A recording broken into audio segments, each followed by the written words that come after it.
구약 성경 에스겔 37장 1절부터 6절까지 하나님의 말씀입니다. 여호와께서 권능으로 내게 임재하시고 그의 영으로 나를 데리고 가서 골짜기 가운데 두셨는데 거기 뼈가 가득하더라. 나를 그 뼈 사방으로 지나가게 하시기로 본즉 그 골짜기 지면에 뼈가 심이 많고 아주 말랐더라. 그가 내게 이르시되 인자야, 이 뼈들이 능히 살 수 있겠느냐 하시기로 내가 대답하되 주 여호와여, 주께서 아시나이다. 또 내게 이르시되 너는 이 모든 뼈에게 대언하여 이르기를 너희 마른 뼈들아 여호와의 말씀을 들을지어다. 주 여호와께서 이 뼈들에게 이같이 말씀하시기를 내가 생기를 너희에게 들어가게 하리니 너희가 살아나리라. 너희 위에 힘줄을 두고 살을 입히고 가죽으로 덮고 너희 속에 생기를 넣으리니 너희가 살아나리라. 또 내가 여호와인 줄 너희가 알리라 하셨다 하라. 우리 먼저 기도하겠습니다. 하나님 감사합니다. 하나님께서 우리를 사랑의 줄로 연합하게 하시고 믿음 안에 함께 거닐게 하심이 감사합니다. 오늘 우리의 함께 거님은 인간의 삶으로 함께 거니는 것이 아니라 주께서 우리에게 허락하신 새 생명으로 함께 거니는 삶인 줄 믿습니다. 십자가를 따라왔고 이제 순환 금요일까지 다다랐습니다. 그리고 이제 내일이 되고 하루가 더 지나면 부활의 아침이 될 텐데 우리에게 참으로 예수 그리스도의 부활의 능력을 다시 경험하는 삶을, 믿음을 일으켜 주시옵소서. 예물 드린 손길이 있습니다. 하나님 귀히 여겨주시고 드린 자의 삶에 하나님께서 은혜 내리시되 다른 어떤 것보다도 기도하는 제목들마다 응답하심으로 함께하여 주시옵소서. 주께서 응답하실 때 하나님께서 약속하신 때에 계획하신 때에 응답하셔서 기도하며 기다리는 자들의 마음으로 시원케 하시는 하나님의 은혜를 경험하게 도와주시옵소서. 역사하실 예수님 이름으로 기도합니다. 아멘. 평안하십니까? 이 인사는 제가 저희 교회에서 늘 말씀을 시작하기 전에 드리는 인사인데 우리 개동교회 평안하십니까? 제가 오늘 카메라를 봐야 되죠? 이쪽이군요. 개동교회 평안하십니까? 아멘 하셨죠? 네. 거룩한 시 성동교회도 평안하십니까? 네. 독일교회는 여기니까 제일 마지막에 하겠습니다. 서울 중심교회 평안하십니까? 우리 신수동교회 마지막 우리 신수동교회 묻겠는데 제가 신수동교회 담임 목사니까 제일 크게 대답하실 줄로 믿고 우리 신수동교회 평안하십니까? 마지막으로 우리 독일교회 주님 은혜 안에서 오늘도 평안하십니까? 네, 그렇게 대답하심 속에 하나님의 은혜가 오늘 우리 삶 속에 가득하게 되실 줄로 믿습니다. 네 번의 설교를 들으면서 이런 생각을 하게 되었습니다. 첫째 날, 말씀을 잊은 어리석은 자의 다름박질 같은 우리 인생이 아니기를, 예수의 빈 무덤을, 부활한 무덤을 찾아가고 예수의 부활의 자리에 삶의 자리를 두면서도 결국에는 말씀을 잊은 자의 어리석은 다름질 같은 우리 인생일 수 있는데 우리는 그렇지 않기를, 화요일 말씀이 그래서 다시 생각날 때에 어리석은 자의 선택이 아니라, 말씀을 기억하지 못한 자의 어리석은 선택이 아니라 말씀을 기억한 자의 돌이킴과 같은, 말씀을 기억함으로 후회하는 삶이 아니라 회개하는 삶으로 하나님 앞에 다시 서게 되기를, 수요일 그 다시 서는 자리가 다른 어떤 것도 아닌 십자가의 아래이기를 원하고, 그 십자가의 아래 다시 설 때에 우리는 부활의 은혜를 다시 치유하셔서 우리를 하나님의 은혜 안에서, 믿음 안에서 살게 하시는 능력을 경험하게 되기를, 그리고 어제 목요일 의문의 나누는 둘이 아니라 하나 되게 하신 능력으로 십자가 아래서 말씀 안에 다시 섰으므로 예수 그리스도의 새 생명을 얻었으므로 이제 나누어진 것이 아니라 하나 되어서 하나됨의 능력으로 살게 되기를.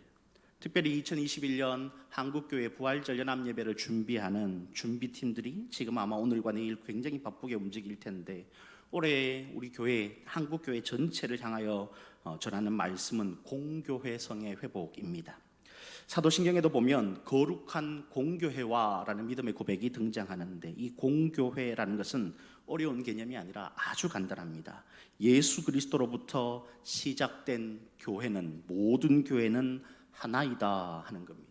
예수 그리스도를 믿음의 요체로 삼고 그가 전하신 복음으로 말미암아 함께 세워진 모든 교회는, 각 지역에 있든 아니면 지역을 달리해서 다른 곳에 세워졌던 그 어떤 형태를 떠나서 모든 교회는 하나이다가 2021년 한국교회의 교회 전체를 향하여 던지는 메시지이기도 하고, 한국 사회를 향하여 또 이 땅을 향하여 던지는 메시지이기도 한데, 십자가의 말씀 안에서 다시 살게 된 우리는 그래서 막힌 담은 이미 허물었고 예수 그리스도의 은혜로, 그리고 이제 허물어진 담을 넘어서 둘이 하나가 되는 은혜 속에 모든 교회가 연합하게 되는, 그리고 그렇게 연합해서 무엇 할 것인지를 이제 오늘 얘기하게 될 텐데, 또 무엇 해야 하는지를 오늘 나누게 될 텐데, 참으로 그렇게 무엇 하기를 깨닫는다면 살아가시는 능력이 저와 우리 모든 교우들의 삶에 있으시기를 축원합니다.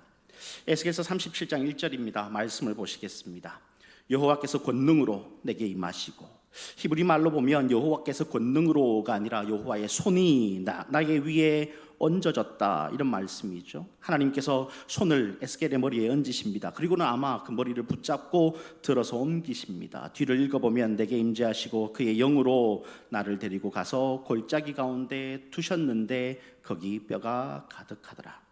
구약은요 히브리어로 되어 있는 성경인데, 히브리어를 가지고 구약을 기록할 때에 언어 유희라는 것을 많이 사용합니다. 우리 젊은이들 여기 많이 계시니까 이렇게 표현하면 더 쉽게 알아들을까요? 라임 말입니다. 우리 힙합 하는 사람들 노래 부를 때 라임, 플로어를 맞추기 위해서 라임을 맞추죠. 그런 것처럼 히브리어도 이것이 눈으로 보는 성경이 아니라 처음에는 듣는 성경, 읽어주면 귀로 들어야 하는 성경이기 때문에 운율을 가지고 있고 라임을 가지고 있는데, 그 라임이 지금 37장 1절에 하나 등장합니다. 뭐냐 하면 그의 영으로 할 때의 이 단어는 루아흐라는 단어입니다. 영 또는 바람으로 번역할 수 있는 단어가 있는데, 그것이 바로 루아흐이고, 그 루아흐를 하나님께서 에스겔에게 불게 하셔서 에스겔을 옮겨 두시는데, 골짜기 가운데 두셨다 할 때에 두셨다는 루아흐입니다. 굉장히 비슷하죠. 하나는 리얼로 시작하고요, 하나는 리언으로 시작합니다.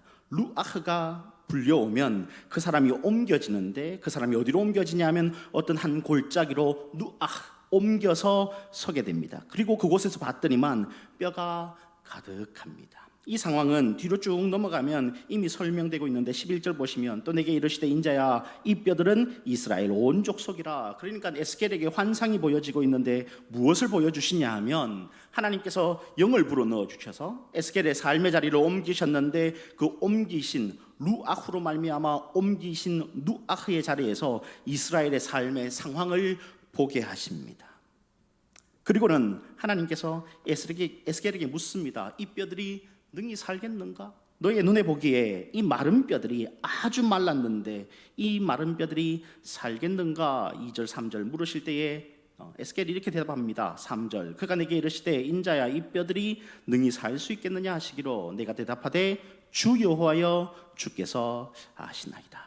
이 말씀을 보면 어디가 다시 한번 떠오르냐 하면 요한복음 21장 15절 이하가 좀 떠오르지 않습니까? 예수님께서 말이죠, 십자가에 달리시고 부활하시고 갈릴리로 베드로를 찾아가셨는데 여전히 물질하고 있는 베드로를 발견합니다. 그리고 부르셔서 숯불 위에 번처를 올려놓고 고기를 구우면서 베드로를 기다리고 계시다가 베드로가 나오자 베드로와 마주한 예수님께서 물으시죠, 네가 나를 사랑하는가? 베드로가 대답하기를 내가 주를 사랑하는 줄 주께서 아십니다.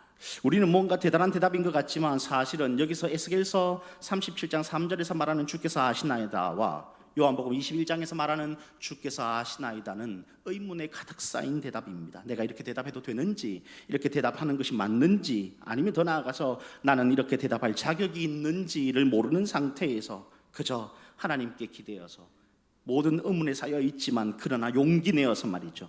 우리 좀 전에 평안하십니까? 이렇게 물었을 때에 아멘 하셨을 텐데 실제로 안 평안하신 분들도 계시잖아요. 아닙니까? 내 마음이 오늘 막 뭐 이렇게 표현하면 굉장히 사투리 같은데 찌그락 빠그락 하시는 분들이 계시지 않습니까? 그러나 그렇게 믿음으로 대답할 때 말이죠, 하나님이 그 음성을 들으신 줄로 믿습니다. 주께서 하시나이다 이렇게 말합니다. 그랬더니만 하나님께서 4절부터 에스겔에게 말을 주십니다. 또 내게 이르시되 너는 이 모든 뼈들에게 대언하여. 여기서 대언하여라는 단어도 좀 눈에 띕니다. 대언하다, 뭔가 말을 받아서 대신 전하다 이런 뜻일 텐데, 이 대언하다가 히브리 말로 나바인데 말이죠, 선지자들을 히브리 말로 나비라고 부릅니다. 나비는 나바를 하는 사람들이에요. 그러니까 대언하다를 일반적으로 번역하면 어떻게 번역될 수 있냐면 예언하다입니다. 그러니까 이스라엘 선지자들의 예언자들의 예언은 다른 어떤 것이 아니라 하나님의 말씀이 귀에 들렸고 그 들린 하나님의 말씀을 똑같이 자기 입으로 내어 뱉는 것, 그것이 대언하다이고 그것이 곧 히브리인들의 예언이라는 겁니다. 예언이 말이죠, 미래에 있을 일을 마치 그 어떤 미래 예언가들처럼 말하는 것이 예언이 아니라 하나님께서 내게 말씀을 주셨고 그 말씀을 받은 자가 그 말씀을 내 속에 두는 것이 아니라 말씀을 나의 밖으로 꺼내어서 들리게 만드는 것, 그것이 예언인데 그것을 하라고 지금 말씀하십니다. 나봐, 대언하라. 이르기를 너는 마른 뼈들아 여호와의 말씀을 들을지어다. 주 여호와께서 이 뼈들에게 이같이 말씀하시기를 내가 생기를 너희에게 들어가게 하리니 너희가 살아나리라. 여기서 5절 생기가 말입니다. 위에 우리 1절에서 봤던 그의 영으로 할 때에 이 영과 똑같은 단어입니다. 루아흐입니다. 하나님의 영이 루아흐가 에스겔에게 임하자 에스겔을 옮기셨습니다. 루아흐, 하나님께서 두시는 장소로 옮겨 두십니다. 그곳에서 마른 뼈들을 봅니다. 그리고는 하나님께서 다시 에스겔에게 말씀하시기를 너에게 루아흐, 하나님의 영이 임하여서 너의 삶의 자리가 옮겨진 것처럼 오늘 이 마른 뼈들에게도 똑같이 말하는 것이죠. 루아흐, 하나님의 영이 임하면 그들의 죽음의 자리가, 마른 뼈의 자리가 어디로 옮겨질 거야, 그런 의미를 지금 가득 담고 생기를 언급하고 있습니다. 6절에도 보면 너희 속에 생기를 넣으리니, 8절도 보시면 그 속에 생기는 없는지라. 9절에도 또 내게 이르시되 인자야 너는 생기를 향하여 대언하라. 생기에게 대언하여 이르기를 주 여호와께서 이같이 말씀하시기를 생기야. 그리고 10절 이에 내가 그 명령대로 대언하였더니, 함께 읽겠습니다. 생기가 그들에게 들어가매 그들이 곧 살아나서 일어나 서는데 극히 큰 군대더라. 그러니까 지금 37장 6절로부터 5절로부터 계속 언급되고 있는 생기라는 단어는요, 다른 어떤 것이 아니라 에스겔을 지금 다른 장소로 옮겨둔 루아흐, 다른 장소로 옮겨두게 하는 힘, 루아흐, 하나님의 영입니다. 그 영이 마른 뼈들에게 들어오는 것이죠. 그러면 예상할 수 있겠죠. 좀 전에도 말씀드렸습니다만 하나님의 권능이 에스겔의 머리 위에 임했고 하나님의 영이 마치 바람처럼 말이죠. 이 영이라는 단어를 바람으로 번역할 수도 있는데, 왜냐하면 다른 곳에 잠깐 보면 출애굽기 14장 21절 홍해가 갈려지는 곳 속에 말입니다. 그 본문에 동풍이 불었다 할 때의 그 동풍이 히브리 말로 루아카딤입니다. 루아, 영이 부는데 어디로부터 오냐 하면 카딤, 동쪽에서부터 온 바람이죠. 그러니까 이 영이라는 것은요, 그냥 눈에 보이지 않는 어떤 곳에 충만한 이런 뜻이 아니라 실제로 무언가를 움직이게 하는 힘이고 무언가를 옮겨 놓을 수 있는 능력입니다. 그 능력이 지금 에스겔에게 임해서 에스겔을 루아흐, 어떤 장소로 옮겨 두었는데 그 옮겨두는 영 루아흐가 마른 뼈들에게도 불어옵니다. 그러면 무엇이 일어날까요? 말씀해 보니까 이렇게 되죠. 다 흩어졌던 것들이 원래 하나여야 했는데 흩어졌던 것들이 바람이 불어와서 원래의 자리로 돌아가게 되는 것을 보게 됩니다. 그 원래의 자리로 돌아가다는 의미가 어디서 나오냐 하면 5절 잠깐 보시겠습니다. 주 여호와께서 이 뼈들에게 이같이 말씀하시기를 내가 생기를 너희에게 들어가게 하리니 너희가 살아나리라. 아멘.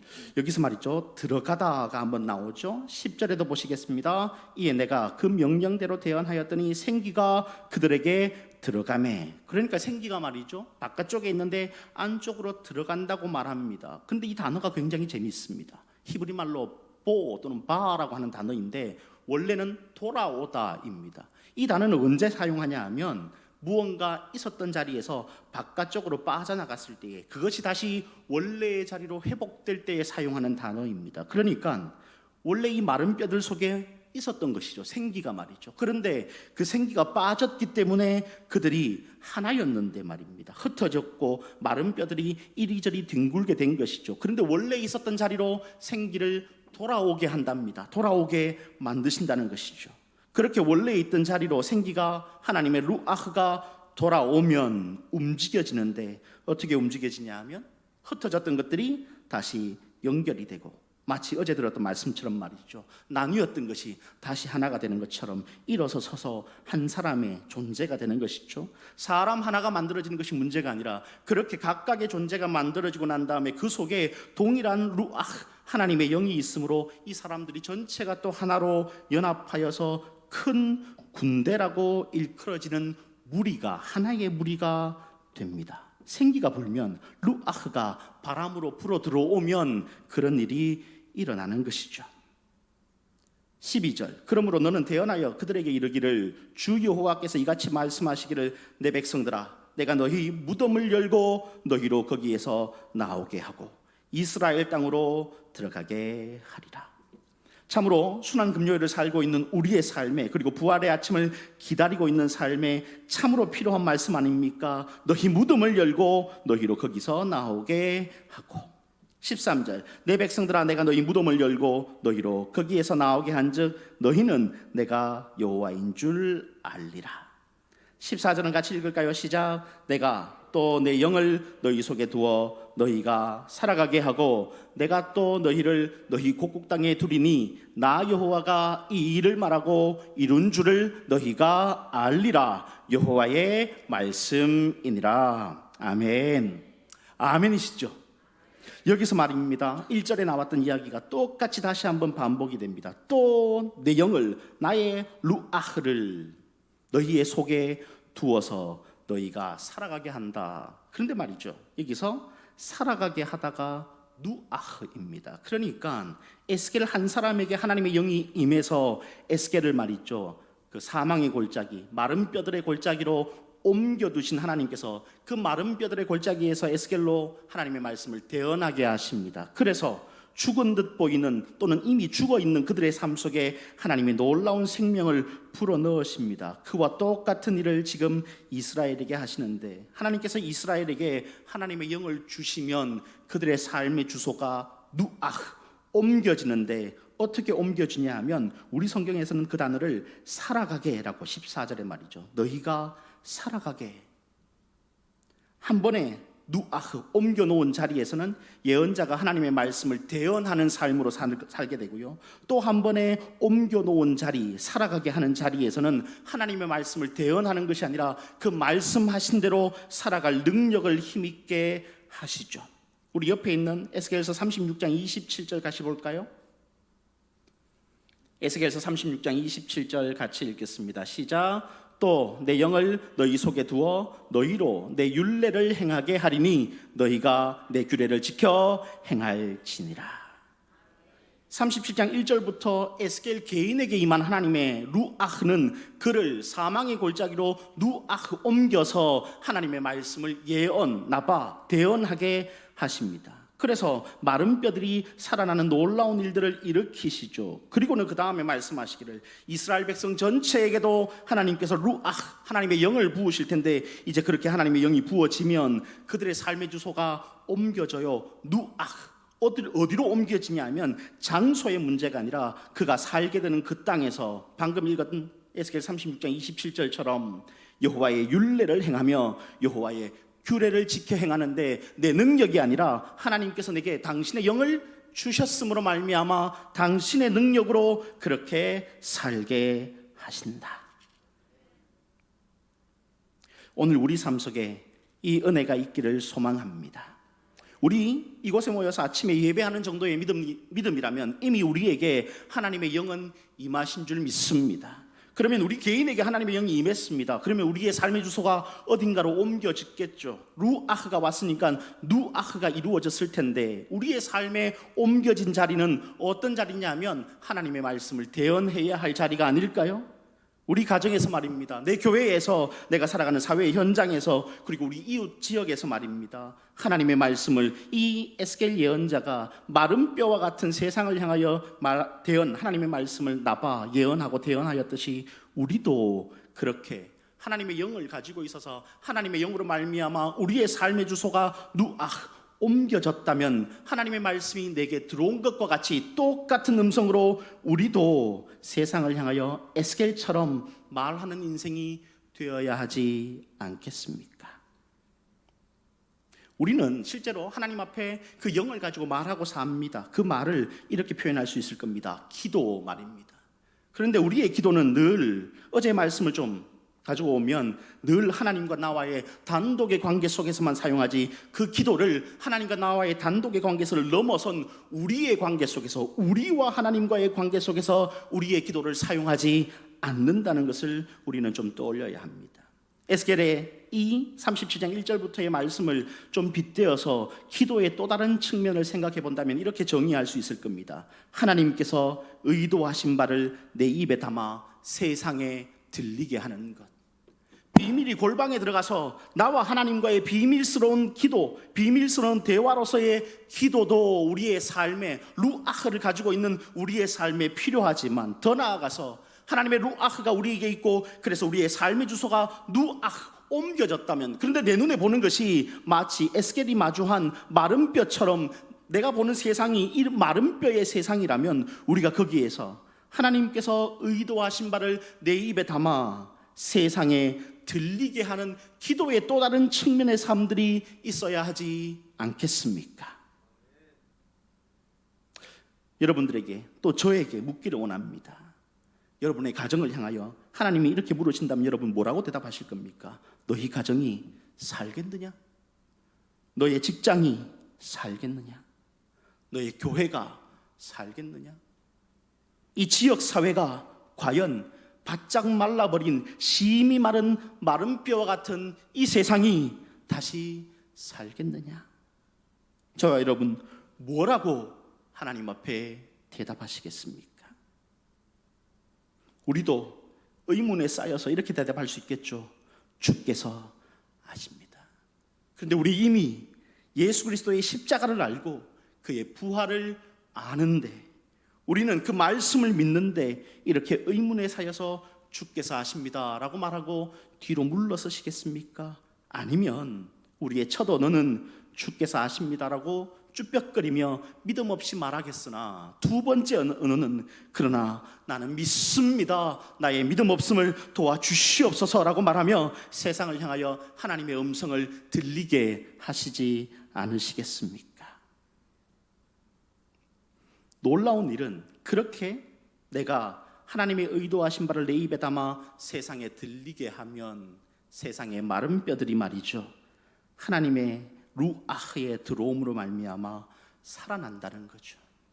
그리고 더 놀라운 사실은 14절 이후에 보시면 이 하나님의 영이 그 속에 있는 사람들의 삶이 말입니다, 말에 있는 것이 아니라 살게 한다. 누아흐라는 말이 이제 살게 한다가 되니까 어떻게 되냐 하면, 그저 말을, 하나님의 뜻을, 의도하신 바를 내 입에 담아서 세상에 들리게 하는 것으로 끝나는 것이 아니라 또 다른 삶의 형태가 하나 등장하는데, 그 말씀이 참으로 그러함을 내 삶이 살아내게 한다라는 의미도 되겠죠. 오늘 저와 여러분의 삶 속에 이 두 가지의 놀라운 은혜가 있기를 소망합니다. 하나님께서 내게 주신 말씀을 세상이 들을 수 있는 음성으로 듣게 하는 은혜, 더 나아가서 하나님께서 내게 들려주신, 하나님께서 내게 주신 그 새 생명으로 내가 그 새 생명 안에 온전히 살아서 세상의 모든 사람들로 하나님께서 그의 영을 두신 사람들을 살게 하시는, 거룩하게, 정결하게, 그리고 공의 안에서 정직하게 살게 하시는 은혜를 보게 하는 저와 여러분의 삶이 되시기를 축원합니다. 말씀의 결론을 맺어야겠습니다. 우리 송민우 목사님께서 말씀을 끝나지 말라고 하셨지만 그러면 안 될 것 같아서 말씀의 결론을 맺어야 할 것 같습니다. 하나님은 왜 에스겔을 사용하셨을까요? 하나님이 직접 말씀하셔도 되는 것 아닙니까? 왜 하나님은 에스겔 선지자의 입에다가 말씀을 넣어주시고 그로 하여금 그 말을 예언하라고 하실까요? 아마도 이런 의미 아니겠습니까? 선지자는 분명히 하나님의 말씀이 그 땅에, 이 세계에, 지금의 시간에 가득함을 아는 사람이고 그는 주목하여 있으므로 하나님의 음성을 듣는 사람이죠. 반면에 마른 뼈라고 표현되는 그 대상들은 하나님의 말씀이 없다 여기고 하나님이 이곳에 충만하지 않다고 여기고 또 그의 귀들이 닫혀져서 하나님의 음성을 들을 수 없는 자들이죠. 그래서 하나님께서 에스겔에게 하나님의 말씀을 주시고 에스겔이 그들이 들을 수 있는 음성으로 소리쳐 그 골짜기에 외치게 합니다. 오늘 우리 삶에도 하나님의 그런 부르심은 있다고 믿습니다. 하나님께 주목하지 않으므로 또는 하나님은 늘 말씀하시지만 들을 수 없는 그들에게 그들이 들을 수 있는 언어로 바꾸어서 그들이 들을 수 있도록 말하는 자가 오늘 우리에게 필요합니다. 그 자리로 저와 여러분들 하나님의 영이 우리에게 이미 임했다면 삶의 자리를 옮겨오시지 않겠습니까?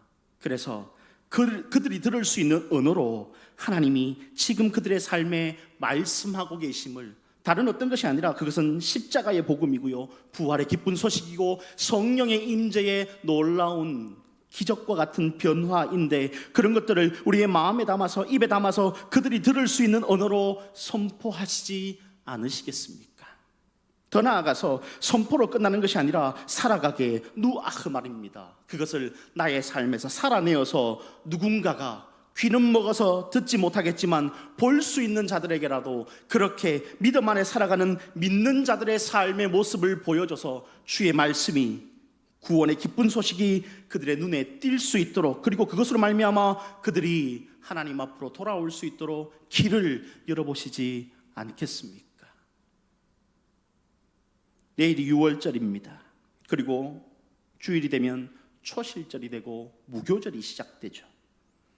부활절이 지나면 우리는 50일을 헤아려서 추수가 끝나는 그 50일 후를 오순절이라고 해서 성령의 강림절로 지킵니다. 예수 그리스도께서 부활의 첫 열매 되셨고 그리고 그 첫 열매로 가지고 50일 동안 수확하는 놀라운 일들이 우리 속에 부활절을 지난 이후에 50일 동안 다시 경험되게 될 텐데, 우리 다섯 교회들 이 50일 동안 다른 어떤 것보다도 하나님의 말씀을 전하기에, 주의 말씀을 다시 선포하기에 용기 내시는 은혜가 있으시기를 축원합니다. 오늘 말씀의 제목이 다다른 복음, 이르를 복음입니다. 복음은 분명히, 하나님의 말씀은 분명히 우리에게 이미 다다랐습니다. 그래서 나는 하나님의 말씀 안에 거합니다. 그런데 말이죠, 복음은 거기서 끝나지 않습니다. 그렇게 끝나면 반쪽짜리 복음이고요, 진짜 복음은 이제 나에게 다다른 복음이 어딘가에 이를 때에 내 삶 속에 완성되는 겁니다. 오늘 부활절을 기대하시며 지나는 순환금요일, 내일, 그리고 부활절을 지나서 오순절까지의 50일 동안의 기간 속에 나에게 이미 다다른 복음이 있으니 내가 이 복음을 이제 그들이 들을 수 있는 언어로 어떻게 이르게 할 건지, 그들이 볼 수 있는 삶으로 어떻게 다다르게 할 건지, 이르게 할 건지 고민하시고 함께 복음을 외치며 살아가시는 우리 다섯 교회 되기를 축원합니다. 기도하겠습니다. 하나님의 영 루아흐가 우리의 삶에 이미 왔으므로 우리의 삶의 주소는 세상이 아니라 하나님 나라로 이미 옮겨진 줄 믿습니다.